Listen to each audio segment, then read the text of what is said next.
ഒരു മഹാരാജാവ് അദ്ദേഹത്തിൻ്റെ കൊട്ടാരത്തിലെ നിധി കട്ടുകൊണ്ടുപോയി എന്ന് പറയുന്നതിനേക്കാൾ വലിയ ഒരു ദുരന്തമാണ് ഇന്ന് ശബരിമലയിൽ സംഭവിച്ചിരിക്കുന്നത്. SITയുടെ ഭാഷയിൽ പറഞ്ഞാൽ ഇത് മോഷ്ടിക്കാനുള്ള ആളെ വരെ തന്ത്രി കൊണ്ടുവന്നിരുന്നു എന്ന രീതിയിലാണ് SITയുടെ പോക്ക്.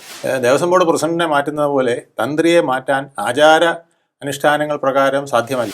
ആചാരം പാലിക്കേണ്ടവൻ തന്നെ ആചാരം ലംഘിക്കുന്നു, വിശ്വാസം പാലിക്കേണ്ടവൻ വിശ്വാസം ലംഘിക്കുന്നു. സ്വന്തം മനസാക്ഷിയെ ആത്മാവിനെയും മാത്രമല്ല കോടിക്കണക്കിന് വരുന്ന ഭക്തരുടെ മനസ്സിനെയും ആത്മാവിനെയും എല്ലാം മുറിവേൽപ്പിച്ചുകൊണ്ടാണ് കണ്ഠരര് ഈ പ്രവൃത്തി ചെയ്തിട്ടുണ്ടെങ്കിൽ ചെയ്തിരിക്കുന്നത്. അതുകൊണ്ട് ഏറ്റവും പ്രധാനം പരിശുദ്ധിയാണ്. ശബരിമലയിൽ പരിശുദ്ധി, മറ്റ് ക്ഷേത്രങ്ങളിൽ ആ പരിശുദ്ധി, ഇപ്പോഴുണ്ടായിരിക്കുന്ന കളങ്കങ്ങൾ പരിഹരിക്കാനുള്ള ഒരു മാർഗം, ഇതൊക്കെയാണ് ഏറ്റവും അത്യാവശ്യമായിട്ട് വേണ്ടത്.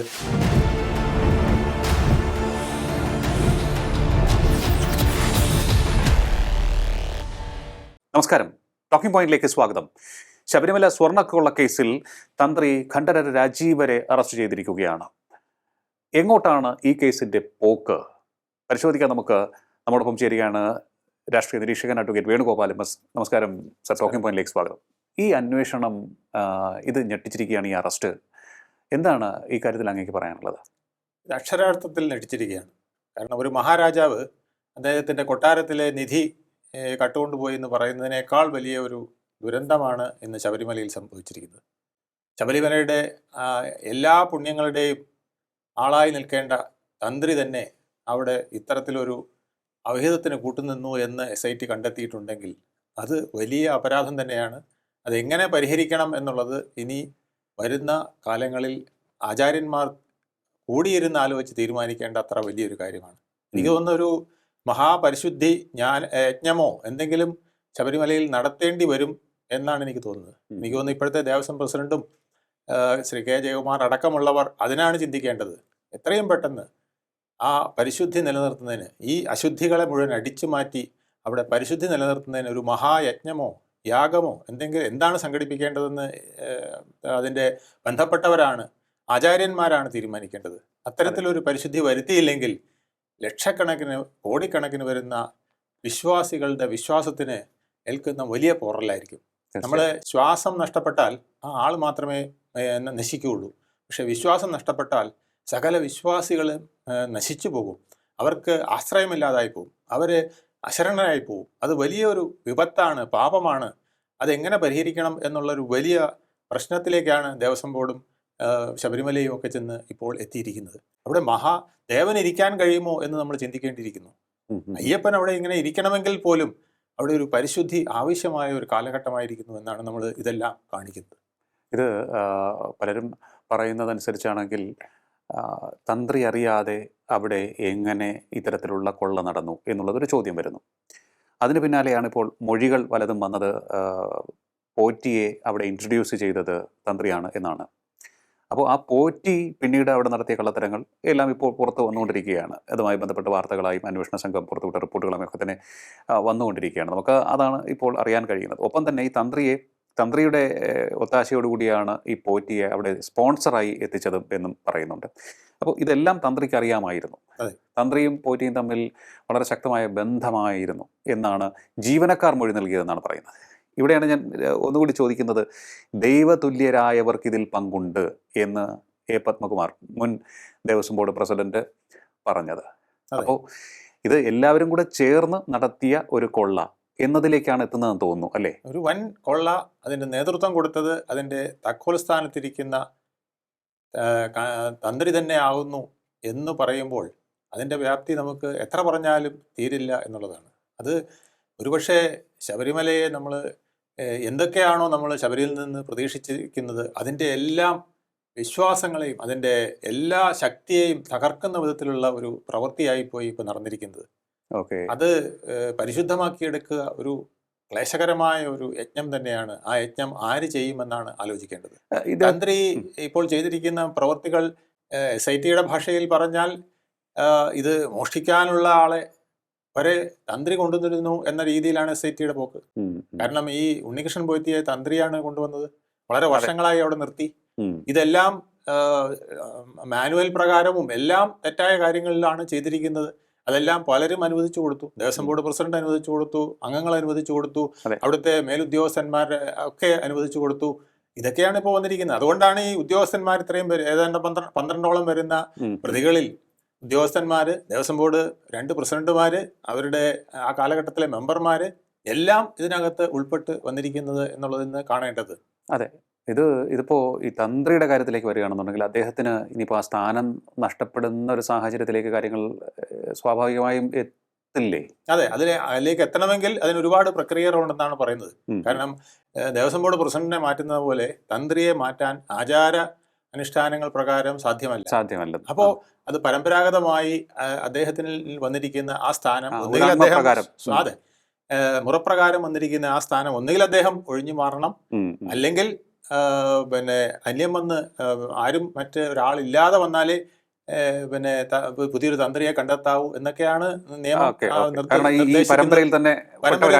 ഉള്ള ആളായിരിക്കണം എന്നുള്ളതാണ്. അപ്പോൾ മുമ്പ് കണ്ഠരര് മോഹനര് ഇതുപോലെ ഒരു അധിക്ഷേപം വന്നപ്പോൾ അദ്ദേഹം സ്വയം മാറുകയുണ്ടായി. അതുപോലെ ഈ കണ്ഠരര് രാജീവനും ഇതുപോലെ മാറേണ്ടി വരുമോ എന്ന് പോലും ഇപ്പോൾ പലരും ആലോചിക്കുന്ന ഒരു കാലഘട്ടത്തിൽ എത്തിയിരിക്കുന്നു.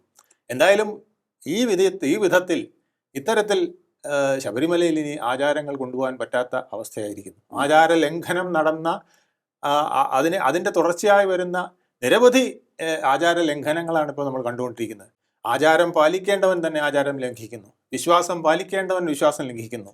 സ്വന്തം മനസാക്ഷിയെ, ആത്മാവിനെയും മാത്രമല്ല കോടിക്കണക്കിന് വരുന്ന ഭക്തരുടെ മനസ്സിനെയും ആത്മാവിനെയും എല്ലാം മുറിവേൽപ്പിച്ചുകൊണ്ടാണ് കണ്ഠരര് ഈ പ്രവൃത്തി ചെയ്തിരിക്കുന്നത്. ഇതിപ്പോ നമ്മൾ നോക്കുകയാണ് എന്നുണ്ടെങ്കിൽ സ്വർണ്ണക്കൊള്ളക്കേസിൽ പ്രതിപാദിക്കപ്പെട്ടിട്ടുള്ള സ്വർണം, അതായത് അവിടെ പൂശപ്പെട്ടിട്ടുള്ള സ്വർണം, അത് കൊണ്ട് ഡൊണേറ്റ് ചെയ്തത് വിജയ് മല്യ കൊണ്ടുവന്ന സ്വർണം എന്നാണ് ഇപ്പോൾ നമ്മൾ പറയുന്നത്. പക്ഷേ അത് തങ്കമാണ്, 24 കാരറ്റ് അല്ലെങ്കിൽ അതിനപ്പുറമാണ് എന്നാണ് അറിവുള്ളവർ പറയുന്നത്. 24 കാരറ്റിന് മുകളിലുള്ള ക്വാളിറ്റിയുള്ള തനി തങ്കമാണ് കൊണ്ടുവന്ന് അത് അവിടെ പ്ലേറ്റ് ചെയ്തത്. അത് വിദേശത്ത് നിന്നും ഇറക്കുമതി ചെയ്തതാണെന്ന് കേൾക്കുന്നുണ്ട്. അതെ, SIT എന്നാൽ അത് സമ്മതിക്കുകയും ചെയ്തിട്ടുണ്ട്. SIT പറഞ്ഞിരിക്കുന്നു 1998 ഈ തങ്കം അവിടെ ഉണ്ടായിരുന്നു എന്നുള്ളത് അവർ രേഖകൾ നോക്കി കണ്ടുപിടിച്ചിരിക്കുന്നു. പിന്നത് ചെമ്പാക്കിയത് AO മുരാരി ബാബു അടക്കമുള്ളവർ, പിന്നീട് വന്ന ദേവസ്വത്തിന്റെ അധികാരികൾ, മെമ്പർമാർ, പത്മകുമാർ അടക്കമുള്ളവർ അത് തിരുത്തി എന്നുള്ളതാണ്. ഈ AOയും തിരുത്തിയിട്ടുണ്ട്. അയാളാണ് അതിനെ ചെമ്പാക്കിയത് എന്നാണ് പറയുന്നത്. ആദ്യം ചെമ്പാക്കിയത് അയാളാണ്. പിന്നെ തുടർന്ന് ഓരോരുത്തരായിട്ട് ഇതിനെ പൂർണ്ണമായും ചെമ്പാക്കി സ്വർണം അപ്രത്യക്ഷമാക്കുകയാണ് ഉണ്ടായത്. ഈ സ്വർണം മാത്രമല്ല, ഇതിനപ്പുറം എത്രയോ കോടിക്കണക്കിന് രൂപയുടെ സ്വർണം അവിടെ വന്നതൊക്കെ എവിടെ പോയി എന്ന് ആർക്കും അറിയില്ല എന്ന് പറയുന്നത്. ഞാൻ ചോദിച്ചോട്ടെ, ഇത് വരവിൽ, അതായത് നമ്മൾ നേരിട്ട് കണ്ട സ്വർണ്ണമാണ്. ഇതുപോലും പലയിടത്തും റെക്കോർഡ് ചെയ്തിട്ടുണ്ടോ എന്ന് സംശയമായിരിക്കുന്ന കാലമാണ്. അല്ല, ഞാൻ ചോദിക്കുന്നത് ഇതിപ്പോ റെക്കോർഡിക്കലി വന്നിട്ടുള്ള സംഭാവനയാണ് അല്ലെങ്കിൽ ഡൊണേഷനാണ്. പക്ഷേ ഇത് റെക്കോർഡിക്കലി അല്ലാതെ എനിക്ക് തോന്നുന്നു ഈ ഭക്തർ ആ മനസ്സുരുകി അല്ലെങ്കിൽ അവരുടെ മനസ്സ് നിറഞ്ഞ് സമർപ്പിക്കുന്ന ഒട്ടേറെ സ്വർണ്ണാഭരണങ്ങളുണ്ട്, സ്വർണ്ണ നാണയങ്ങളുണ്ട്, അതുപോലെ തന്നെ പ്രഷ്യസ് സ്റ്റോൺസ് ഉണ്ടെന്നാണ് പറയുന്നത്. അപ്പൊ ഇതൊക്കെ കാണിക്കയിലേക്ക് നിക്ഷേപിക്കുകയാണ്. അപ്പൊ അതൊന്നും കണക്കെഴുതി റെസിപ്റ്റിൽ ഉൾപ്പെടുത്തിക്കൊണ്ടല്ല വരുന്നത്, അതിനൊന്നും കണക്കില്ലാത്തതാണ് അല്ലേ? ഇതില് നോട്ട് കെട്ടുകളും നാണയങ്ങളും തന്നെ ഒരു നാഷണലൈസ്ഡ് ബാങ്കിനെ ഏൽപ്പിക്കുമ്പോൾ അത് എണ്ണിത്തിട്ടപ്പെടുന്നതല്ലാതെ ഇതിന്റെ ഭണ്ഡാരത്തിന്റെ കീഴ്വശത്ത് ഇറങ്ങി അത് എടുക്കാനായിട്ട് നാഷണൽ ബാങ്കിന്റെ മാനേജർക്കൊന്നും അധികാരമില്ല. അതൊക്കെ തന്ത്രിയെ പോലുള്ള പ്രമുഖന്മാർ, പ്രധാനികൾ ചേർന്ന് അവിടുന്ന് എടുക്കുകയും അത് വെളിയിൽ കൊണ്ടുവന്ന് കൊടുക്കുമ്പോൾ മാത്രമാണ് അവർ എണ്ണിത്തിട്ടപ്പെടുത്തി കൊണ്ടുപോകുന്നത്. അപ്പൊ അതിനകത്ത് നോട്ടും നാണയങ്ങളുമാണ് അധികവും വരുന്നത്. അപ്പൊ അതിനകത്ത് വരുന്ന രത്നങ്ങളും പിന്നെ സ്വർണം അതുപോലുള്ള സാധനങ്ങൾ എവിടെ പോകുന്നു എന്ന് ആർക്കും അറിയാത്ത അവസ്ഥയിൽ ഉണ്ട്. അപ്പൊ ഇത് കണക്കിൽപ്പെട്ടത് കാണുന്നില്ല. കണക്കിൽപ്പെടാത്തത് എത്ര പോയിട്ടുണ്ടെന്നുള്ളത് ആർക്കും യാതൊരു പിടിയുമില്ല. അന്തം വിട്ട് നിൽക്കുകയാണ് SITയും ഹൈക്കോടതിയും അടക്കമുള്ളവർ എന്നാണ് ഇതിൽ നിന്ന് മനസ്സിലാക്കുന്നത്. എനിക്ക് തോന്നുന്നു കേരളം മൊത്തം ഇപ്പോൾ ആകെ കേരളം ഞെട്ടി നിൽക്കുകയാണ്. ഈ ഞെട്ടലിൽ നിന്നും മുക്തി നേടാൻ കുറച്ച് നാൾ വേണ്ടി വരും. കാരണം ശബരിമല എന്ന് പറയുന്നത് നമ്മുടെ ഒരു സംസ്കാരത്തിന്റെ കേരളത്തിന്റെ ഒരു ഭാഗമാണ്, മലയാളിയുടെ മനസ്സിൽ എപ്പോഴും നിലനിൽക്കുന്നതാണ് അല്ലെ? ഒരു മതസൗഹാർദ്ദത്തിന്റെ ഒരു കേന്ദ്രം. അത് എല്ലാവരും ഒരേ മനസ്സോടെ പോകുന്ന ഒരു സ്ഥലമാണ്. അവിടെ കമ്മ്യൂണിസ്റ്റ് എന്നോ കോൺഗ്രസ് എന്നോ BJP എന്നോ ഒന്നും ഇല്ല. അവിടെ എല്ലാവരും പോകുന്നുണ്ട്. എല്ലാ നേതാക്കളും അണികളും എല്ലാവരും, മലയാളികളെല്ലാം പോകുന്നു. മലയാളികൾ മാത്രമല്ല, തമിഴ്നാട്ടുകാർ പോകുന്നു, ആന്ധ്ര സ്വദേശികൾ പോകുന്നു, കർണാടകക്കാർ പോകുന്നു, ഈവൻ മഹാരാഷ്ട്രയിൽ നിന്ന് വരുന്നവരെ എനിക്കറിയാം. വന്നിട്ടുണ്ട്, അവർ സംസാരിച്ചിട്ടുണ്ട്. അപ്പോൾ ഇത്തരത്തിൽ ഇന്ത്യയുടെ പല ഭാഗങ്ങളിൽ നിന്നും തീർത്ഥാടകരെത്തുകയാണ് വളരെ വിശ്വാസത്തോടു കൂടി.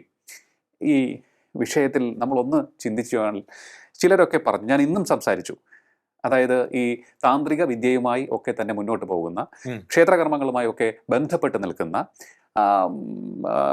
നമുക്ക് ഈ ക്ഷേത്ര ആചാര്യന്മാരിൽ ഒക്കെ തന്നെ ഉൾപ്പെടുത്താവുന്ന ചിലരുമൊക്കെ ആയിട്ട് ഞാൻ സംസാരിച്ചു. അപ്പോൾ അവർ പറയുന്നത്, ശബരിമലയിൽ അന്നും പറഞ്ഞു എന്നോട്, ശബരിമലയെ തൊട്ട് കളിച്ചാൽ അത് തീക്കളിയാണ്, അതിൻ്റെ ശിക്ഷ ഉടൻ കിട്ടും എന്നാണ് പറയുന്നത്. ഇത് ടെമ്പിൾസ് ഓഫ് കേരള എന്ന് പറഞ്ഞൊരു പുസ്തകം എഴുതിയ ഒരു ആചാര്യ തുല്യനായിട്ടുള്ള ഒരാളുണ്ട്. അദ്ദേഹം ബ്രാഹ്മണനൊന്നുമല്ല, ജയശങ്കർ സാർ. അദ്ദേഹം ഇപ്പോൾ ഈ ലോകത്തില്ല. അദ്ദേഹവുമായി അന്ന് സംസാരിച്ചപ്പോൾ, അന്ന് ആചാര ലംഘനവുമായി ബന്ധപ്പെട്ടുള്ള വിഷയത്തിലായിരുന്നു, അന്ന് സ്ത്രീ പ്രവേശന വിഷയത്തിലായിരുന്നു. അന്ന് അദ്ദേഹം പറഞ്ഞത്, ഇത് ഒരു കാരണവശാലും അനുവദിക്കാൻ പാടില്ലാത്തൊരു കാര്യമാണ്. ഇങ്ങനെ ഒരു സംഭവം ഒരു സർക്കാരിൻ്റെ ഭാഗത്തു നിന്നുണ്ടായെങ്കിൽ, ഒരു ഭരണാധികാരിയുടെ തീരുമാനത്തിൻ്റെ അടിസ്ഥാനത്തിലുണ്ടായി എങ്കിൽ തന്നെയും അത് തിടുപ്പെടാൻ പാടില്ലായിരുന്നു. കോടതിയുടെ ഉത്തരവുണ്ടെങ്കിൽ തന്നെയും കോടതിയെ ബോധ്യപ്പെടുത്താനുള്ള ഒരു സാഹചര്യം സർക്കാർ തന്നെ സൃഷ്ടിക്കണമായിരുന്നു. അതല്ലെങ്കിൽ തന്നെ ഇന്ന സമയത്ത് ചെയ്യണമെന്ന് കോടതി പറഞ്ഞിട്ടില്ല. അപ്പോൾ അതിന് സാവകാശമുണ്ടായിരുന്നു. ഇത് മനുഷ്യൻ്റെ മനസ്സിനെ അല്ലെങ്കിൽ ഭക്തൻ്റെ മനസ്സിനെ മുറിപ്പെടുത്തുന്നു എന്നുള്ളതിനപ്പുറത്തേക്ക് ഒരു ആചാരത്തിൻ്റെ ലംഘനത്തിനാണ് വഴിയൊരുക്കിയത്. ഇത് ഏറ്റവും വലിയ രീതിയിലുള്ള തിരിച്ചടികൾക്ക് കാരണമാകും എന്ന് അദ്ദേഹം അന്ന് പറഞ്ഞു. എന്നിട്ട് പറഞ്ഞു, അത് പ്രകൃതിയുടെ ഭാഗത്ത് നിന്ന് തിരിച്ചടി ഉണ്ടാകും, അതല്ലെങ്കിൽ അസുഖങ്ങളുടെ ഭാഗത്ത് ആ രീതിയിലുള്ള തിരിച്ചടികൾ ഉണ്ടാകും. കേരളം അല്ലെങ്കിൽ ഇതിന് പിന്നിൽ പ്രവർത്തിച്ച ആളുകളൊക്കെ തന്നെ കണക്ക് പറയും എന്നാണ് അന്ന് പറഞ്ഞത്, പറയേണ്ടി വരും എന്നാണെന്ന് പറഞ്ഞത്. പക്ഷെ അതുപോലെ തന്നെ പല കാര്യങ്ങളും സംഭവിച്ചു. ഇതിപ്പോ അങ്ങ് നേരത്തെ സൂചിപ്പിച്ച പോലെ പിതൃതുല്യനാണ്, ഡയറ്റിയുടെ പിതൃതുല്യനാണ് തന്ത്രി. ആ തന്ത്രി തന്നെ ഈ കളവിന് കൂട്ടുനിന്നു എങ്കിൽ, ഇതിപ്പോ അറസ്റ്റ് ചെയ്തു, ഇനിയിപ്പോ അന്വേഷണം നടക്കുന്ന കോടതിയാണ് പറയുന്നത്, കൂട്ടുനിന്നുവെങ്കിൽ അങ്ങ് പറഞ്ഞതുപോലെ ഇത് തീർത്താൽ തീരാത്ത ഒരു കളങ്കം ആ പരമ്പരയ്ക്ക് ആകെ ചാർത്തപ്പെട്ടു പോകുന്ന ഒരവസ്ഥയിലേക്ക് കാര്യങ്ങൾ പോകില്ലേ? തീർച്ചയായിട്ടും. ഇത് അയ്യപ്പൻ്റെ ദൈനംദിന ആചാരങ്ങൾ, പ്രവർത്തികൾ, ദൈനംദിന ശുശ്രൂഷകൾ, അവിടെ പൂജാകർമ്മങ്ങൾ എല്ലാം നടത്തി അവിടുത്തെ പരിശുദ്ധി പൂർണ്ണമായി നിലനിർത്തേണ്ട ആളാണ് തന്ത്രി. ആ തന്ത്രി തന്നെ ഇതിനെ മുഴുവൻ തകിടം മറിച്ചു എന്നാണ് SIT പറയുന്നതെങ്കിൽ അതിൽ പരം പിന്നെ ഞെട്ടാൻ മറ്റൊന്നില്ല, സംഭവിക്കാൻ മറ്റൊരു ദുരന്തമില്ല.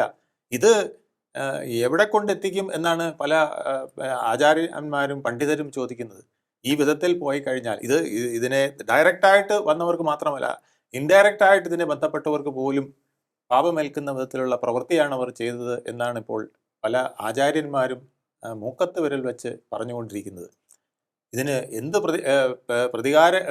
പരിഹാരക്രിയയാണ് വേണ്ടത്, ഇത് എന്ത് പ്രതിവിധിയാണ് ചെയ്യേണ്ടത് എന്നറിയാതെ ദേവപ്രശ്നം ഉൾപ്പെടെയുള്ളവർ ചെയ്യുന്നവർ അന്തം വിട്ടു പോകുന്ന ഒരു സാഹചര്യത്തിലാണ് ചെന്നെത്തിയിരിക്കുന്നത്. കാരണം ഇത്തരത്തിലുള്ള കാര്യങ്ങൾക്കൊന്നും ദേവപ്രശ്നത്തിൽ പോലും പറഞ്ഞിട്ടുണ്ടാവില്ല. കാരണം അയ്യപ്പൻ്റെ എല്ലാ കാര്യങ്ങളും പിന്നെ യഥാവിധി ചെയ്യേണ്ട തന്ത്രി തന്നെ അത്തരത്തിലൊരു പ്രവൃത്തിക്ക് വന്നാൽ ഇതിനെന്ത് ദേവപ്രശ്നമാണ് ഇനി ചെയ്യുക, ഇതിനെന്ത് പരിഹാരക്രിയയാണ് ചെയ്യുക എന്നുള്ളത് വളരെയധികം ആലോചിക്കേണ്ട, അതായത് ഇതിൻ്റെ ആചാര്യന്മാർക്കും പണ്ഡിതന്മാർക്കും പോലും ആലോചിച്ച് ഒരു തീരുമാനത്തിലെത്താൻ കഴിയുമോ എന്ന് സംശയിക്കുന്ന വിധത്തിലുള്ള ഒരു പ്രക്രിയയാണ് ഇപ്പോൾ.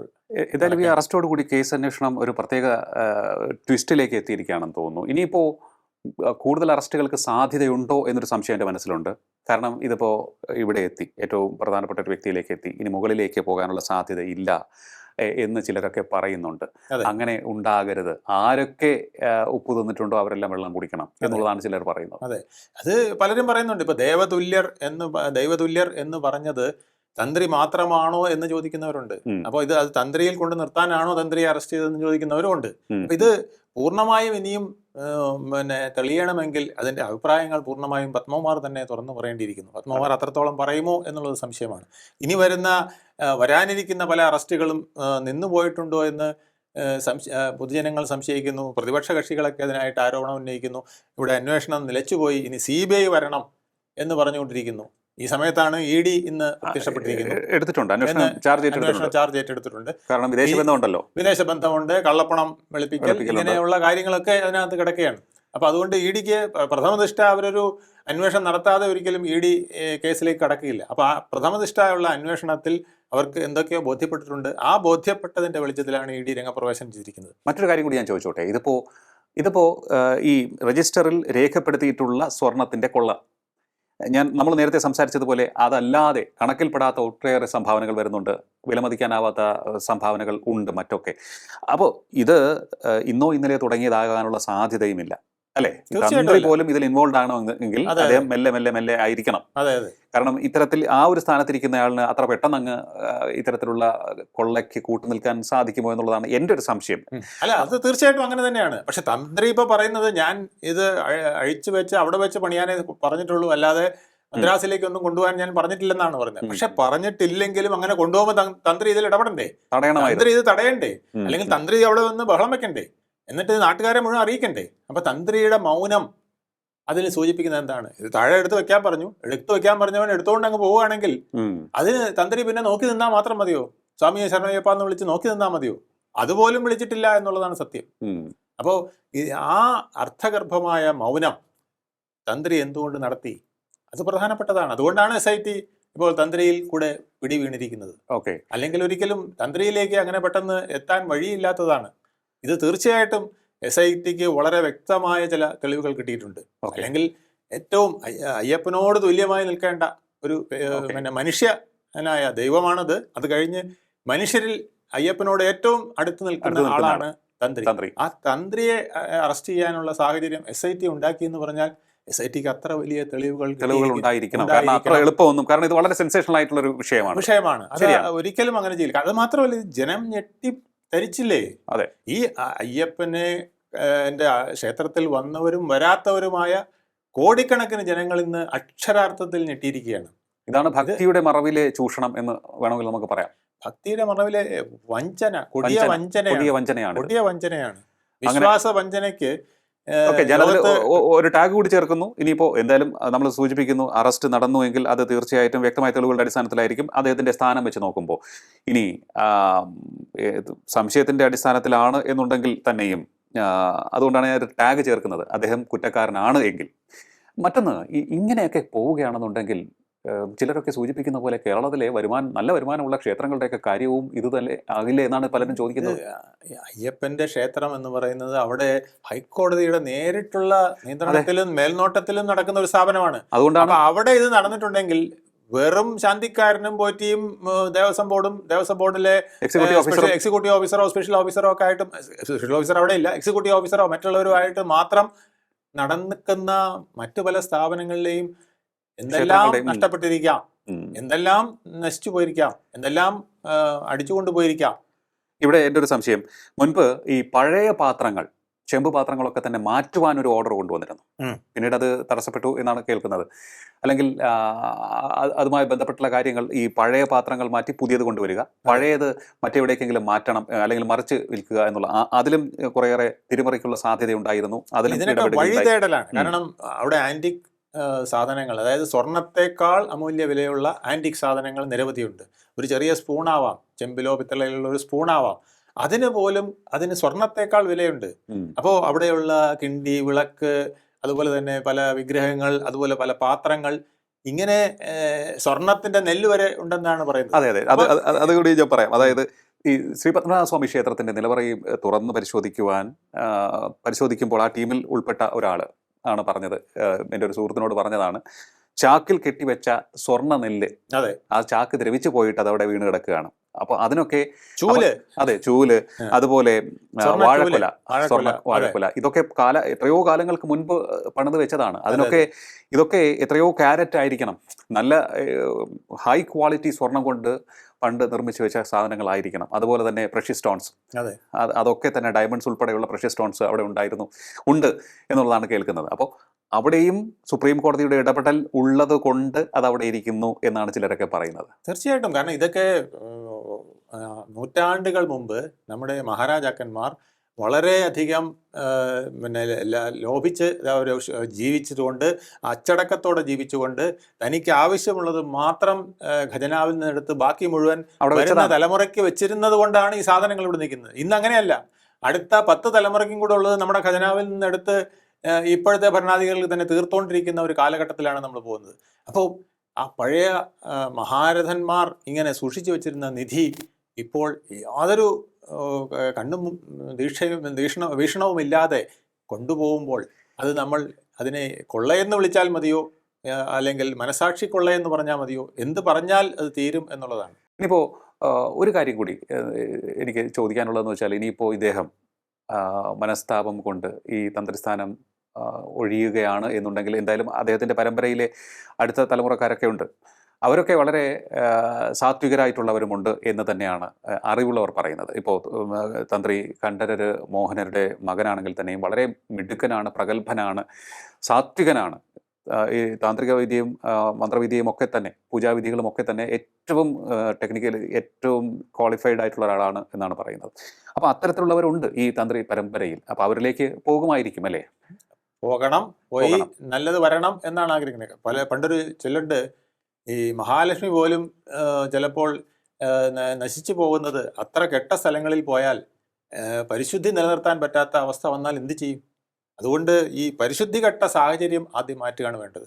പരിശുദ്ധി കെട്ടിടത്ത് ശുദ്ധിയുള്ളവർ പോയാൽ പോലും ഒരുപക്ഷെ അത് അശുദ്ധമാകാൻ, അവരും അശുദ്ധമാകാനുള്ള കാരണമാകും. അതുകൊണ്ട് ഏറ്റവും പ്രധാനം പരിശുദ്ധിയാണ്. ശബരിമലയിൽ പരിശുദ്ധി, മറ്റ് ക്ഷേത്രങ്ങളിൽ ആ പരിശുദ്ധി, ഇപ്പോഴുണ്ടായിരിക്കുന്ന കളങ്കങ്ങൾ പരിഹരിക്കാനുള്ള ഒരു മാർഗം, ഇതൊക്കെയാണ് ഏറ്റവും അത്യാവശ്യമായിട്ട് വേണ്ടത്. ഇതില്ലെങ്കിൽ ഭക്തന്മാർക്ക് അതിൽ നിന്ന്, ആ വേദനയിൽ നിന്ന് ഒരിക്കലും കരകയറാൻ പറ്റാത്ത അവസ്ഥ വരും. തീർച്ചയായിട്ടും തന്ത്രി കണ്ഠരര് രാജീവരുടെ അറസ്റ്റ് കേരളത്തെ ആകെ ഞെട്ടിച്ചിരിക്കുകയാണ്. കേരളത്തെ ആകെ എന്ന് മാത്രമല്ല, ഭക്തരെ, അയ്യപ്പ ഭക്തരെ ആകെ ഞെട്ടിച്ചിരിക്കുകയാണ്. അപ്പോൾ അത് കേരളത്തിലുള്ളവർ മാത്രമല്ല, തമിഴ്നാട്ടിലുള്ള ഭക്തരുണ്ട്, നമുക്കറിയാം ആന്ധ്ര, കർണാടക, മറ്റ് സംസ്ഥാനങ്ങളിലുള്ള തെലങ്കാന, ഇവിടെയൊക്കെയുള്ള ഒട്ടേറെ ഭക്തരുണ്ട്. അവരൊക്കെ തന്നെ ചിലപ്പോൾ ആകെ സ്തബ്ധരായി നിൽക്കുകയായിരിക്കണം. ഈ ഒരു അറസ്റ്റ് തീർച്ചയായിട്ടും ഒരു വഞ്ചനയുടെ സൂചനയാണ് നമ്മോട് പറയുന്നത്, കൊടിയ വഞ്ചനയുടെ സൂചന. ഇത്തരത്തിൽ ഏറ്റവും മർമ്മപ്രധാനമായ, ഏറ്റവും സുപ്രധാനമായ സ്ഥാനത്തിരിക്കുന്നവർ അവരുടെ ഉത്തരവാദിത്വം അതീവ പവിത്രതയോടുകൂടി കാത്തു സൂക്ഷിച്ച് മുന്നോട്ട് പോകേണ്ടവരാണ്. അവരുടെ ചിന്തയുടെ ഒരു കോണിൽ പോലും, ഒരു നെല്ലിട പോലും വഞ്ചനയുടെയോ കള്ളത്തരത്തിൻ്റെയോ അംശം പോലും കടന്നു വരാൻ പാടില്ലാത്തവരാണ്. കാരണം ദൈവതുല്യരായാണ് നിങ്ങളെ കാണുന്നത് ഓരോ ഭക്തനും. കാരണം ഡയറ്റിയുടെ പിതൃസ്ഥാനമാണ് തന്ത്രിക്കുള്ളത് എന്നുള്ളത് കൊണ്ട് തന്നെ. അപ്പോൾ ഗൃഹനാഥൻ തന്നെ മോഷണത്തിന് കൂട്ടുനിൽക്കുന്നതിന് തുല്യമാണ്. ഇത് ഏതെങ്കിലും ഒരു ഗൃഹമല്ല, അയ്യപ്പൻ്റെ ആലയമാണ് കൊള്ളയടിക്കാൻ നിങ്ങൾ കൂട്ടുനിന്നിട്ടുള്ളത് എങ്കിൽ എത്ര കരഞ്ഞപേക്ഷിച്ചാലും ഇതിനുള്ള മാപ്പ് അയ്യപ്പൻ തരുമോ എന്ന് സംശയം തന്നെയാണ്. ഇതിനൊപ്പം നിന്ന് എല്ലാവരെയും തൂക്കി അകത്താക്കണം SIT എന്നുള്ളതാണ് ഇവിടെ പറയാനുള്ളത്. ഈ തന്ത്രിയിൽ അവസാനിക്കരുത്. അതിനപ്പുറത്തേക്ക് ഏത് വലിയ പുങ്കവൻ ഇതിൽ ഉൾപ്പെട്ടിട്ടുണ്ടെങ്കിലും അവരൊക്കെ തന്നെ ഒരു നൂലിൽ കോർത്ത മാല പോലെ പൊക്കിയെടുത്ത് കോടതിക്ക് മുന്നിൽ എത്തിക്കണം. കോടതി അവർക്ക് ഏറ്റവും തക്കതായ ശിക്ഷ വിധിക്കുകയും വേണം. കാരണം മനുഷ്യൻ്റെ വികാരത്തിന് മേലാണ് മുറിവേറ്റിരിക്കുന്നത്, മനുഷ്യൻ്റെ മനസ്സിനാണ് മുറിവേറ്റിരിക്കുന്നത്. ഭക്തനാണ് ഇവിടെ ഏറ്റവും വലിയ രീതിയിൽ വഞ്ചിക്കപ്പെട്ടിരിക്കുന്നത്. വളരെയധികം നന്ദി സാർ, ഇത്രയും സമയം ടോക്കിംഗ് പോയിന്റുമായി സംസാരിച്ചു. നമസ്കാരം. ടോക്കിംഗ് പോയിന്റിന്റെ ഈ അധ്യായം ഇവിടെ പൂർണ്ണമാകുന്നു. ഇനി അടുത്ത എപ്പിസോഡിൽ കാണാം നമുക്ക്. നമസ്കാരം.